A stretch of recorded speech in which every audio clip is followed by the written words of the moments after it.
Welcome to City Life. Good to have you here with us. Today on the program, Dan Coward from the New Zealand Fire Service, James Dan from the Christchurch Inner Residents Association, Alexandra from Rolleston Vets, and we chat movies with John Hunter.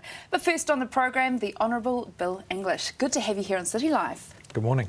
So what brings you here to Christchurch? Well, I come today to catch up with Earthquake Commission. They've got a very large staff on the ground here, and it's important we have a good understanding from the hundreds of the assessors who are out there what Christchurch people are saying to them, how they're dealing with the technical problems, how they're dealing with the pressure, because there's a lot of pressure on those on EQC staff, and we need to give them all the support and the tools that they need to get the job done. I'll also be visiting some local businesses to see how they're getting on. So Tate Electronics, who aren't affected that much directly, I think, by the quake, but a really good success story, the kind of success story we'll need to build on for rebuilding the economy here, and also the port, which has been fairly significantly affected, and they're a vital channel in and out of the South Island, not just for Christchurch. So I want to find out where they're up to and what their plans are. You've got a very full day ahead of you. Well, I have, and actually the other part of it is I've got to speak to the South Island Dairy event. Yeah, so that's a big event that's come to Christchurch, which is great to see that starting to happen. And I think it's a good reminder that out on the plains, things haven't been better for a long time. And again, the rebuilding of Christchurch and the sense of opportunity here is going to be really helped along by the fact that the hinterland industry is doing so well. So what will you be talking about at the conference today? Well, at the dairy conference, I'll just be talking to them about what New Zealand needs to do to grow our incomes in the next 10 years. We're not going to be able to borrow it like we did in the last 10 because the world won't lend us the money, but we'll have to earn it by selling to the rest of the world, and clearly the dairy industry's got the central role for New Zealand in that story, and talking with them about what the government needs to do so that they and the other export industries, our tourism industry, what they need so they can succeed. And of course you say you're going to be visiting businesses. Now you won't have to go far because Tate Electronics actually houses us here at CTV. So what will the message be to the businesses? Well, it's as much of a matter of listening to them, actually. We've got a policy program which is all about setting the conditions where businesses like Tate's can thrive.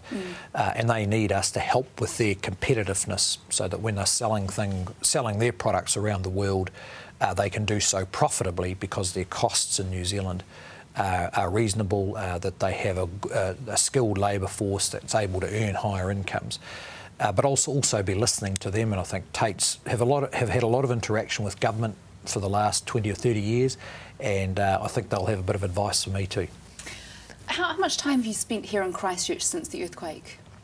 Well, which earthquake? Let's look at February. How much time have you spent here since February, first of all? Well, on and off quite a bit, particularly around getting a handle on the complicated issues that we've had to deal with.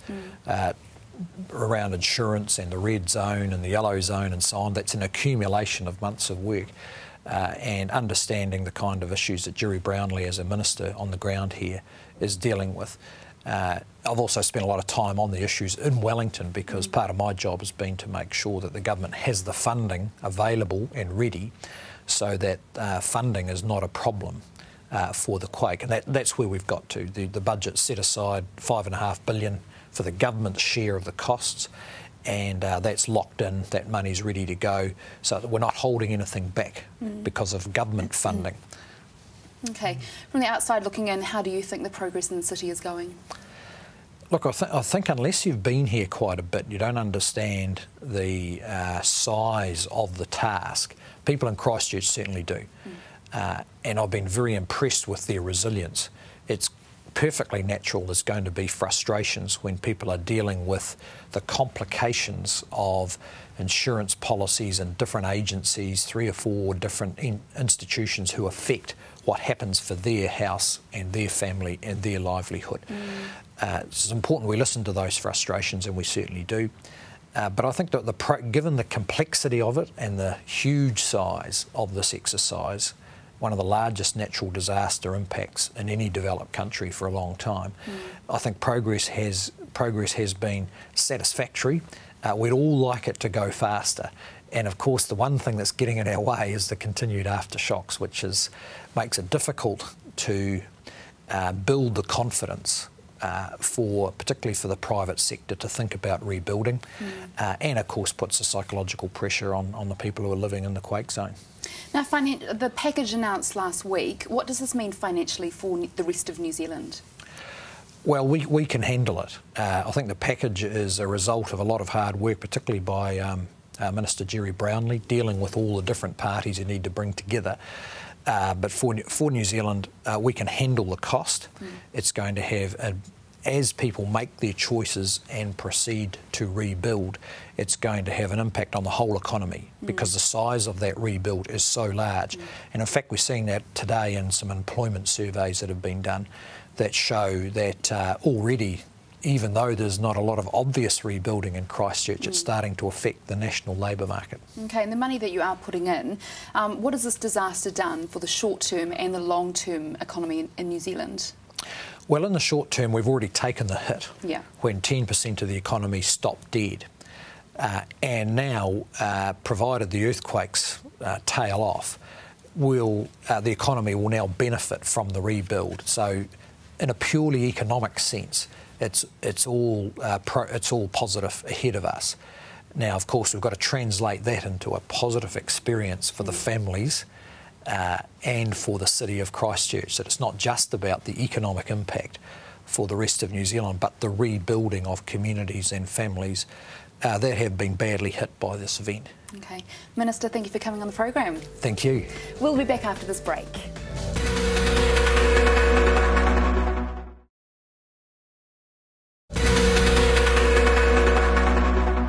You're back with City Life, and I'd like to welcome to the program James Dann from the Christchurch Inner City Residents Association. Welcome. Hi. Now, the last time I saw you, you were dancing on screen with Yanni Johansson. Tell me about that video. Well, I was kind of, I guess, working with Yanni. We were running for community board, Hagley Ferrymead, and I just had this a bit of an idea, and I put it to him probably in one of his weaker moments, and he agreed that to do that, and so I put together a bit of a track and got one of my friends, and we ran down Bedford Road and filmed a video clip in about I don't know, 10 minutes or something. Yeah.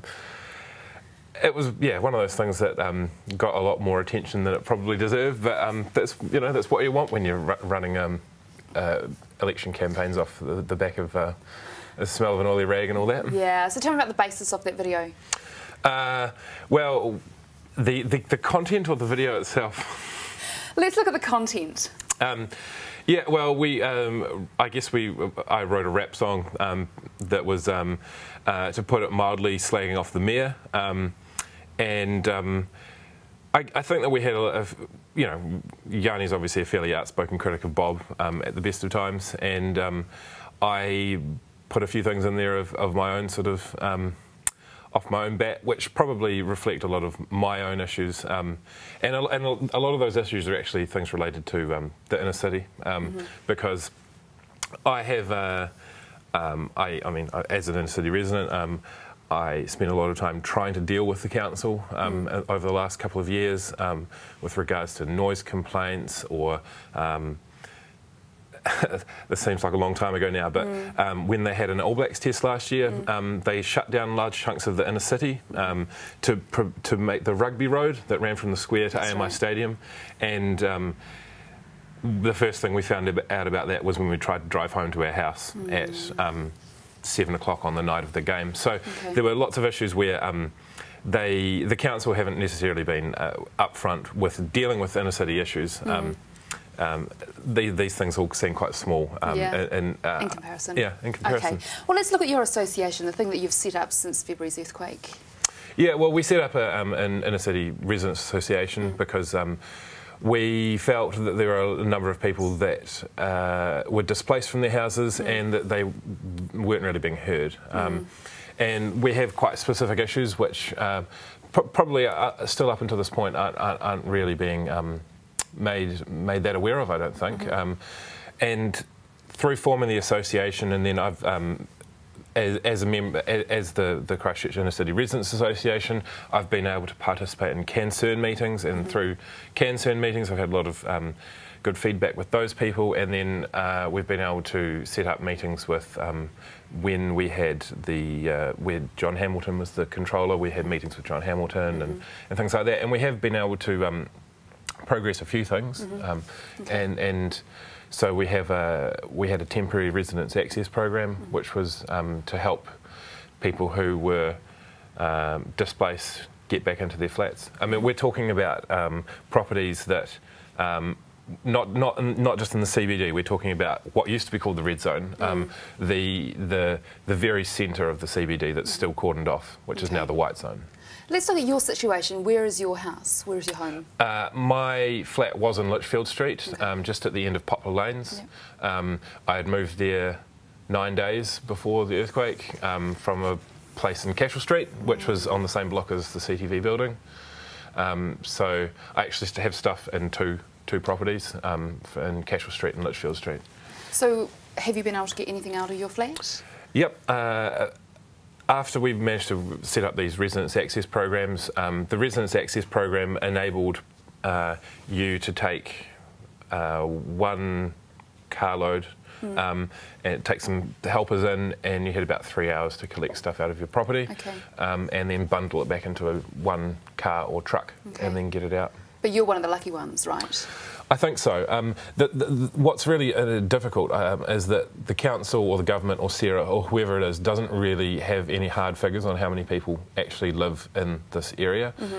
The residence access program we're doing, going through in blocks, and they were taking, so for example, one morning they would take 4 people from 4 flats in, and that would be one morning, and then they do morning shift and afternoon shift, and they were working for about, I think they were working for about 4 weeks before the aftershocks on June the 13th, and I think that they've stopped now. So we don't actually know whether that meant that they were able to get through. The tenants of these properties in the central city are quite hard to track down, I guess, because a lot of them are young and fairly mobile, don't necessarily stay in the same place for that long, and the council doesn't really have a good idea of where all these people actually live. Right. What's the main focus for the association at the moment? Well, we'd like to get people to get their stuff out. That's obviously the main thing. But following that, we've now actually got... we're having some trouble with insurance and EQC because insurance defers to EQC for contents claims, and then EQC won't pay out because at this point they can't get in to assess the properties. So we are in a position where we can't get, for example, I can't get my bed or my fridge or my couch out, and I'm expected to go and set up a new house somewhere, and EQC won't pay out for a bed or a couch or a fridge because, as far as they're concerned, there's still a bed and a couch and a fridge that I own somewhere. So what do you need them to do? Well, we'd like to think that either EQC could see our situation. It may actually not be an EQC thing. It may have to be that the government comes in above that. But there's a sort of a welfare gap between what EQC will pay out and what people need to live. Temporary accommodation assistance and that sort of thing has run out for all these people. Yeah. So is the communication kind of stopped between your association and the EQC or the other? Well, I've tried to go and I've been to talk to EQC once, and I was telling them like they sort of said, okay, what we're going to do is we're going to tell people to go in and we're going to do an inspection of their flat. And I said, well, how are you going to get people through the cordon? And they just sort of hadn't realised that people couldn't get to their houses. So some of these things that they haven't actually thought about it long enough. And I think that's not a criticism of them. We're just trying to work with them to say you actually need to just talk to us and we'll try and provide some solutions for these sort of things. Okay. We have Reid Stuyven from the EQC on the programme once a week, so we can put this to him. I've actually spoken to Reid and we had quite a good meeting about that, but I haven't actually heard back from them, and that was about 6 weeks ago. Okay, we can follow this up for you. Yeah. All right. Thanks for coming on the programme. Hey, no problem. After the break, Dan Coward from the New Zealand Fire Service.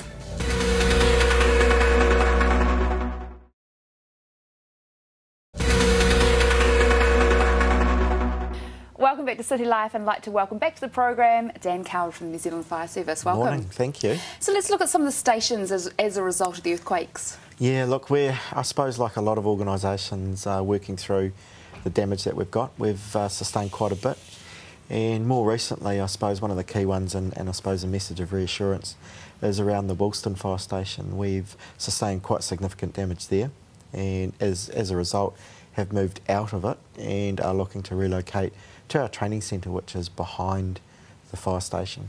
So we're sort of saying to the people around there, look, we haven't moved on, we're not abandoning that sort of area. So the people of Heathcote and Ferrymead and Rolleston, we're still going to have a resource there at this stage. Okay. And so we're just setting up a temporary station, and we'll still be able to respond and still be able to undertake a lot of those things. And we'll get a sign up eventually at the front of the station that shows how you can contact us around the back.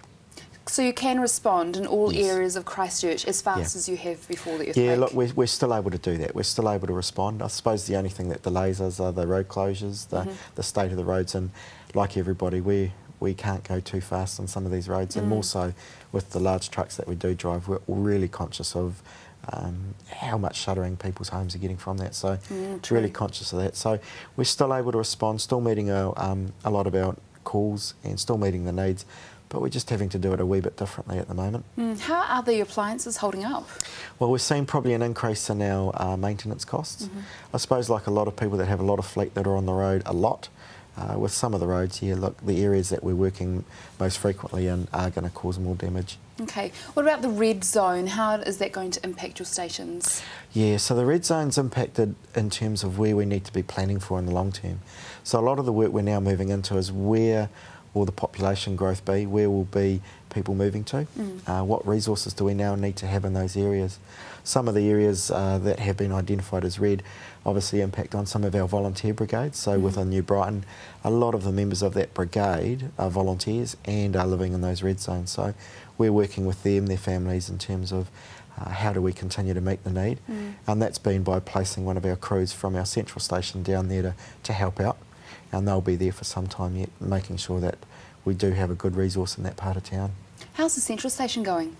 Yeah, we're still sitting in part of it. We're still working through our insurances to make sure that we can move on what demolition process we need to move through, and we're just working out what resource we need to have back on station.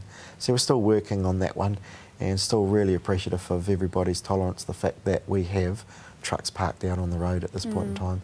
It's not our long-term intention to be there, but I say we're still a couple of months away before we finally are into our temporary site. So will part of that station be demolished? That's what we're hoping for. There's been some significant damage, and we believe it's required to be able to build a more modern and an environment that we need for the future city. Because I know your office is in there. How did that hold up? Yeah, look, my office, I've vacated my office. I've offered it up to the staff so that they can operate out of that environment, because it's a lot more robust. And so I'm working out of a portacom in the backyard. Okay. What about future planning and responses into the communities? Yeah, so some of the things we're looking there, and this is part of that SARA approach in terms of making sure that all government agencies are working really closely together, a collaborative approach to community needs. So we're looking at how do we co-locate with our other emergency response partners, where do we need to have our fire stations into the future, and what do they look like? Do they always look like the fire station that we currently have, or do they become more community focused with the ability for more agencies to be interacting in and out of that environment? So we're really looking at that, and we're going to start working on a process whereby we want to get feedback from people. What do they think they want from our fire stations in the future? What do they want from us? So you're quite excited about it in the sense that we have the opportunity to have some of the leading technology, leading built environments and response for our community. So we can start giving ideas? Oh, absolutely, yeah. So we're hoping to be within the next week or two, have an email address that people will be able to send us emails with, you know, their comments, their ideas and what they want from us into the future. Okay, let's look at the fires that have been happening in Christchurch in this past week. Yeah, the colder weather has brought more. We're still, you know, that message about making sure that you use a steel bucket for your ashes from your fireplace. Believe it or not, people still need to be told it. So, yeah, we're seeing some of those fires occurring. We're still seeing deliberately lit fires. However, they are reducing. A lot more focus by us and the police on some of the known areas, and we're really focusing on that. The other big thing that we've seen over the last little time is storm-related damage, people's roofs that are still not secure or weatherproof, and we've been going out and assisting with putting up salvage sheets and making sure we're trying to make the properties as weatherproof as we can. Okay, so how are the firefighters this week? Yeah, they're good. They're good. They're still working on, and we were just talking about some of the jobs that they've been to and some of the interactions they've had with families of late, and it's really positive to see so many people that we're starting to turn up to are hearing some of our messages about the smoke alarms. We're starting to see more of the stickers on the letterboxes saying, this is our safe meeting place. So we really encourage people to just keep thinking about safety in their home, and now's a real opportunity for them to really step up around that. Because that was one of the props you brought along last week, one of the stickers. Yeah. Where can we pick these stickers up from? Look, you can get in touch with your local fire station, and they have a lot of resources there, a lot of activity books for the family to do, plus the online stuff that we can point you to. Okay, and also we touched on smoke alarms last week, and the thing that surprised me the most was having a smoke alarm in your bedroom. Yeah. So let's talk a little bit more about smoke alarms. So smoke alarms, we say one in the hallway is a minimum, and that's up in and around your sleeping areas. So it gives you the earliest warning of a fire starting in your home. Then, if you can, we light them in the bedrooms because that's when you're asleep, and when you're asleep, your sense of smell doesn't operate. It goes to sleep with you. So we really do encourage people to have smoke alarms in their bedrooms. We encourage a 10-year life battery one in your hallway, and then you can have the smaller ones in your bedroom that you can replace with batteries each year. But, preference 10-year smoke alarms, tamper-proof. You can't pull the battery out to use in your remote, and they provide a really long-lasting early warning of fire in your home. Yeah, exactly. Okay, and several weeks ago we spoke about your new position in the fire service. You're no longer area commander. No. What's your new title?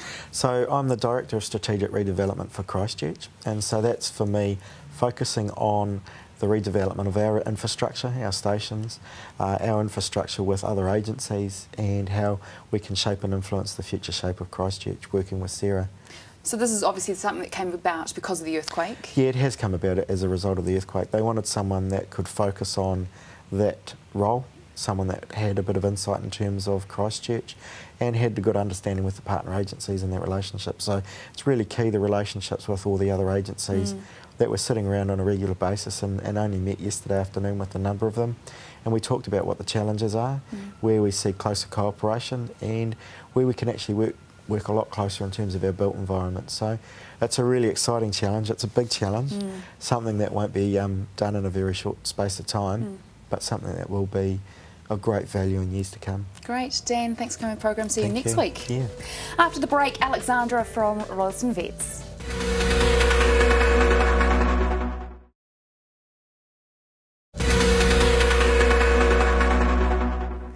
Welcome back to the programme, and I'd like to welcome Alexandra from Rolleston Vets. Good to have you here. Hello. Where's Nick this week? He's doing some pre-purchase examinations on horses. Okay, so he's not on holiday? No, he's working. Not. Yes, he's working.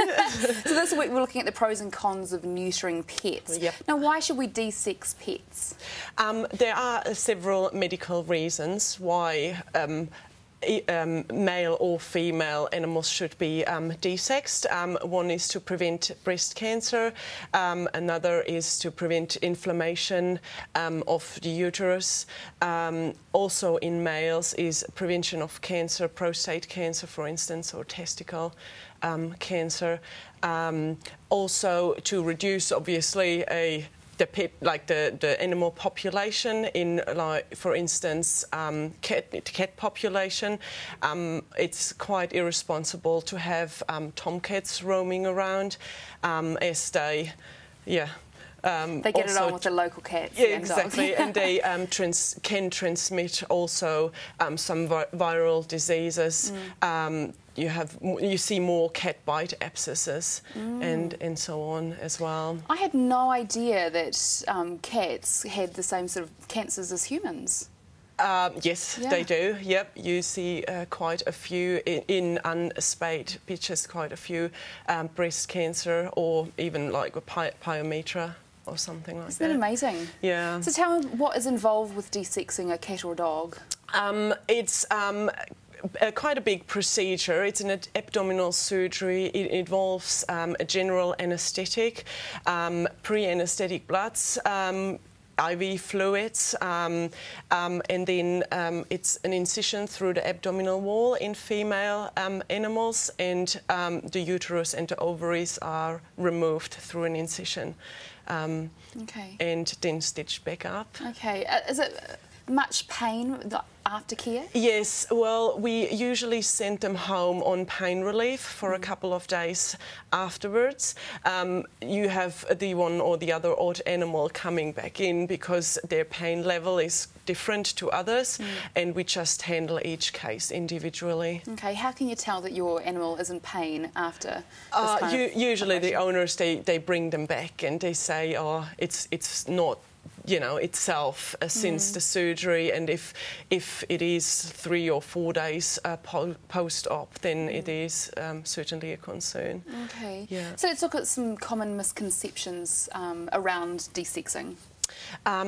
It is still believed that bitches should have one heat cycle at least, but it is proven scientifically that the earlier you spay them, the lower the risk that they get breast cancer. Yeah, people also still believe that the character of the animal changes quite a lot after spaying or castrate, but that's also not the truth. Okay, so but surely it would be for a good thing sometimes when naughty dogs like my parents' dogs have been desexed, and they start to behave themselves, kind of. Yeah. They are certainly easier to train once they are desexed, so that is another benefit of having them castrated. Let's look at some concerns surrounding desexing. The biggest concern is probably, and what we see most, is weight gain after desexing. It is due to a lower hormonal production and less activity that they are, you know, more prone to gain weight, but if you're aware of that, you can either reduce the food or, you know, do a food change to maybe a lower calorie diet. All right. What about some other options other than desexing? There are some hormonal implants or injections for female animals. They do have side effects, so we normally don't really use them much. Okay. How often do you see animals being desexed? Quite a lot. It is one of the routine #1 surgeries every day. And it's something that you would recommend? Absolutely. All right. Alexandra, thank you so much for coming on the programme. Thank you. Now, Mainland Press is hot off the press. Editor Chris Tobin, good to have you on the programme. Morning, Kanita. How are you? Right, I'm well, thank you. Let's have a look at the front page. Quite a nice photo of a very well-known face, Steve Gurney. Unfortunately, Steve is one of those affected by the earthquake. His house, as you can see on the photo, has been seriously damaged, and he is one of those in the white zone. As everyone knows, the city has been sort of divided into zones, red, white and orange and what have you, so with a lot of uncertainty as a result. Steve is among those in the white zone in the southern part of the city, some of the red cliffs. Huge uncertainty there. You know, they don't know how long the assessments are going to be. Some are talking in terms of the end of this year or even into next year. So there's a huge amount of uncertainty there. So our main story focuses on that part of the city with reactions from various people down there. It's a terrible time for these people, not knowing how their futures are going to pan out. Right. And Steve Gurney, a sporting hero, he's in the same situation. Yeah, he's just like everybody else, isn't he? He is, and so I think people can identify with him, because he's so well known too. I guess we can pick up the Mainland Press to find out the rest of that story. Yes, certainly. On the same theme, we go to a couple down below. This is a story below the White Zone story for the Southern Red Cliffs area. It's about a couple in Darlington. They've lived there for 37 years. They're in the red zone. They're having to leave. We sort of get their reaction. Huge sorrow, naturally enough, but in a sense, some optimism too, because it's a new start. They can break with the past and move to the future. Yeah. There's another story here which is quite interesting. A couple of Irish lads have come out to help in the rebuild. They're a couple of quantity surveyors. Apparently there's huge interest overseas from people to get in and sort of assist with the rebuild. Naturally enough, we have to look after our own workers. Yeah, that's right, we do. People are prepared to come to the city even with the aftershocks going on, so it's quite a story. Well, if there's work, then why not? And we asked the Mayor again, that's our regular column, we asked Bob Parker this question this week, what will the Christchurch City Council's role be in assisting people in eastern red zone areas? You can read about the Mayor's reaction to that in our paper. We've started a new column this week. It's called Doing Their Bit. We just want to know what ordinary people are doing to assist with the rebuild. A couple profiled this week are on Clifton Hill. I imagine they're very well known to a lot of people in Christchurch. They own Gethsemane Gardens at the top of Clifton Hill. Yeah. They've allowed a road access to go through their property to assist other residents on Clifton Hill. It's just sort of amazing. It's just some of the stuff that goes on, you know, quietly. So we're going to profile that sort of thing in the coming weeks. So can people nominate other people for that? Well, they can get in touch with us as they wish to. How do they get in touch just with you? Email me at editor@mainlandpress.co.nz. Okay, great. Very keen to get this sort of material into the paper because it's a boost to everyone, you know, and it salutes these people as well. So Doing Their Bit is what it's called? That's it, okay, yes. Great. There's an interesting story here too from the Aranui High School Principal John Rose. He's looking forward to working together, including the Shirley Boys High School Principal John Lawrence. They're talking in terms of a new model for education in the eastern suburbs where there's more of a collaborative effort involved. So that's an interesting story from Tom Duodney. It's well worth reading. Okay. What else is in the paper this week? Well, we've got Sonny Bill Williams featuring on a photograph on page 7. It's quite interesting. The Canterbury Rugby Football Union went to a meeting of the Shirley Perpetual Community Board last week with an idea to develop a new community sports facility at Malvern Park, which is, as everyone knows, it's just next door to Rugby Park. Quite an interesting story there and well worth reading. Okay, good. So street talk. Sorry? Street yes, talk the old week. street talk. Gilbert Whelans, our man out on the street asking the questions. He asked, what do you think of the government's offer of help for people living in the residential red zone? You can read the response there. Great. Below that, we've got a story about the old railway station. Its fate's in the balance, apparently, so yeah, we update people there as well. Okay, all right. Now, as we go further into the paper, Pete Smith, what's he up to this week? He's delving into what the mystery, well, if you could call it a mystery of AMI. He wants some people to fund up and start explaining what is actually happening there in terms of damage. Okay. He's been hammering on a bit about it, but I think it is perhaps time that people did speak up a bit more about it. You know, he explains it's owned by the ratepayers, so, you know, I think, you know, there has to be a bit more information revealed. Of course, he's our CTV's Pete Smith, who writes the Mainland Press each week. World famous in Christchurch. Indeed he is. But yes, there's a lot of reading in the paper. What else have we got here? There's a very interesting guy who came down, all the way down from the Marlborough Sounds to meet me, actually. Did he? He had a housing idea for Christchurch.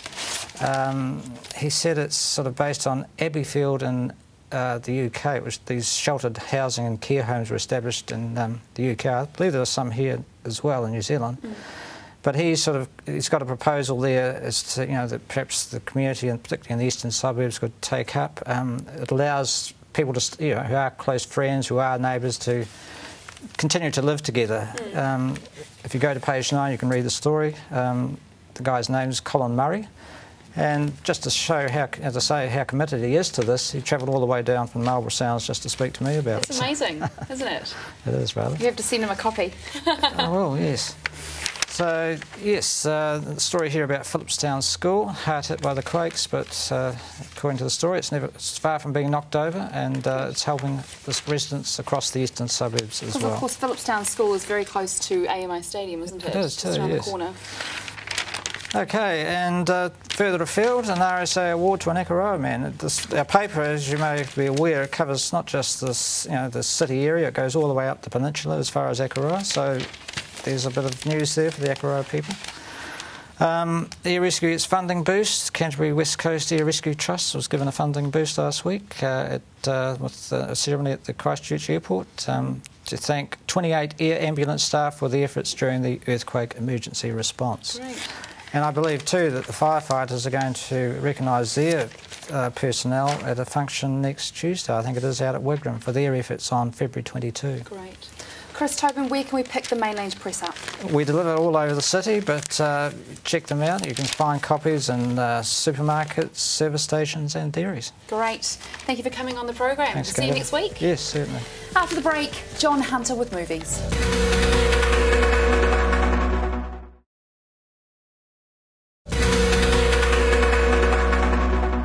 Welcome back to City Life, and finally on the program, movies with John Hunter, thanks to Hoyts. Good to have you here. Hello, good to be here.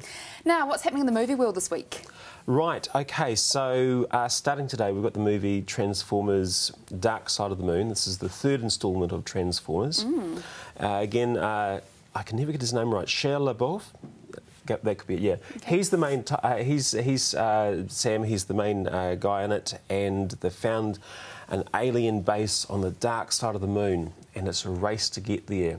This is shot in 3D, and it's Paramount tell me it's a new sort of 3D that they've used in Transformers, and next week we've got Kung Fu Panda, but it's a new clarity. Never seen before, so really? Go along and see it. All right. Yeah. I think I'll go just for that. Why not? I know, it looks pretty interesting. Look at this. And that beautiful looks picture. Scary. Yeah, it does, doesn't it? Now, have you seen the other two Transformers? No, I haven't actually. I must admit, I'm not a big Transformers fan.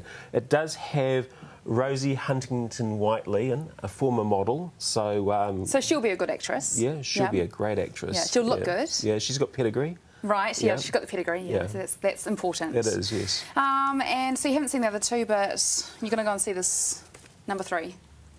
Transformers, when they're those little robots in disguise? That's right, you know... I was thinking of that song. Yeah. Do you remember it? Yeah. Let's go to the trailer. Yeah, let's do that.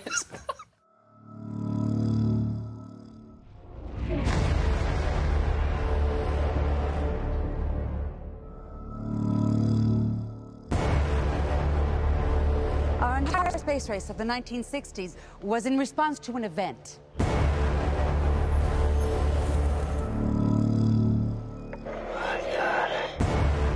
If you breathe a word of what you've seen here, we'll do time for treason.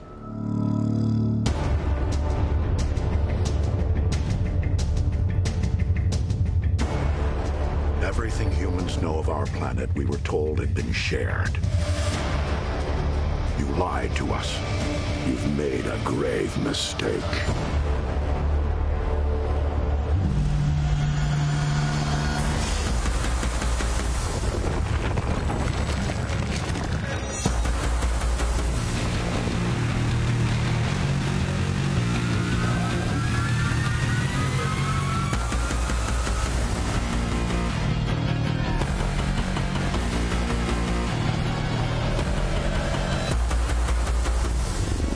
Years from now, they're gonna ask, where were you when they took over the planet? You'll be fine, man. I promise. It's over. I'm sorry, but it's over.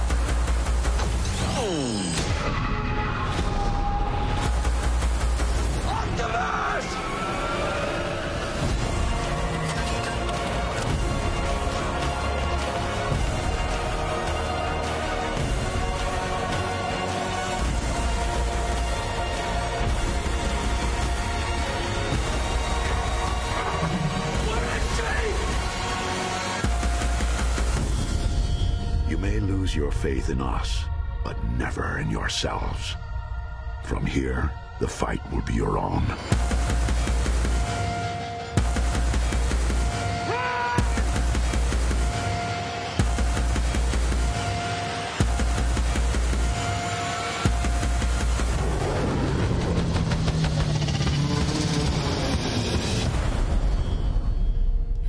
That looks like a really full-on movie. Yeah, it does. Does it have that music right throughout it? I guess you don't know, you haven't seen it yet. No, I haven't, because no one's seen it yet. No. Fun. No. I mean, we're talking right now, but it's just started at the movies.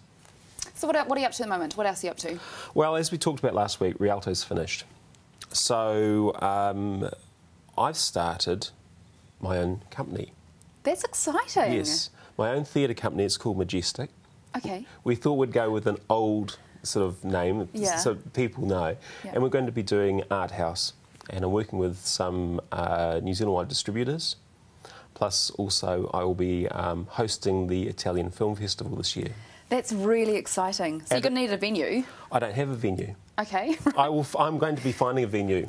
Maybe you should go, because there was, back in the olden days, the Majestic Theatre on Manchester Street. Which is now a church. Which is now a church? Yes. So you could almost go in there, but they might not be open. No, I believe that building's a bit... Right, but, okay. Yeah, yep. So, well, you're looking for a venue. Any idea of what kind of venue you want? Well, we want something that sort of is intimate, but will have sort of 100 seats or something like that. Okay. I mean, we looked at a high school yesterday, but decided it was not quite our thing. A high school?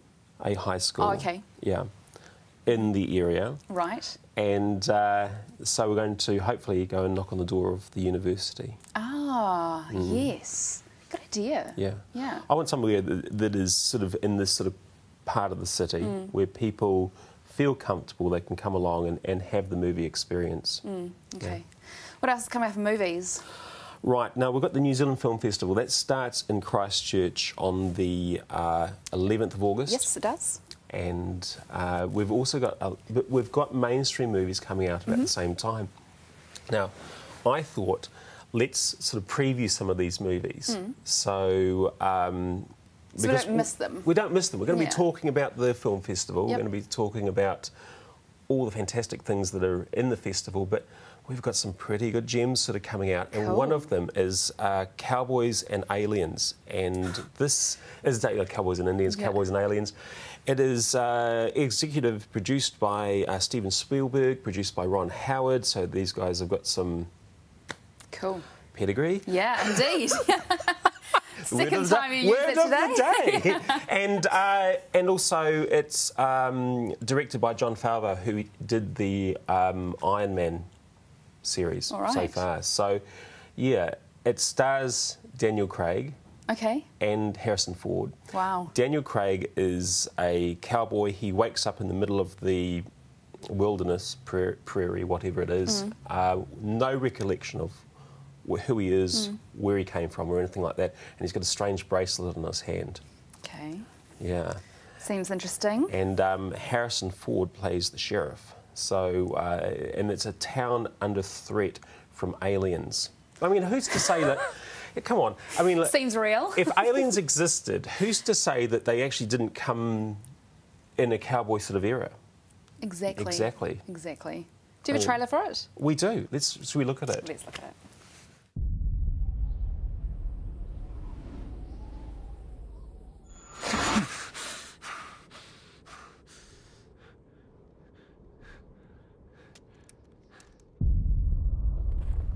It's not your lucky day, stranger. Turn around and start walking. I said, turn around and start walking. Do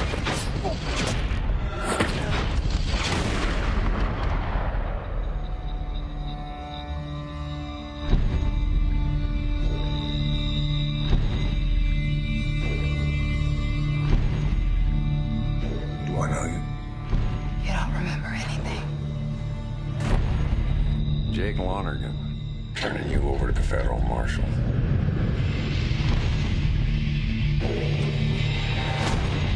Boss, Lonergan's in town. I want that man. You give him to me now, or I'm gonna take him.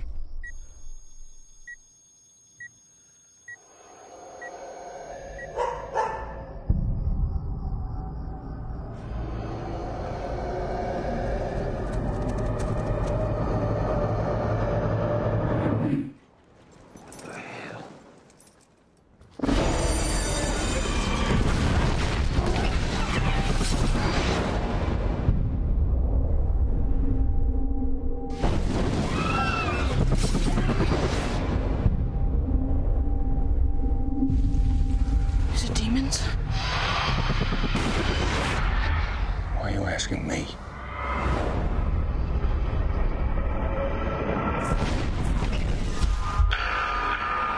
They're coming back! They're coming back!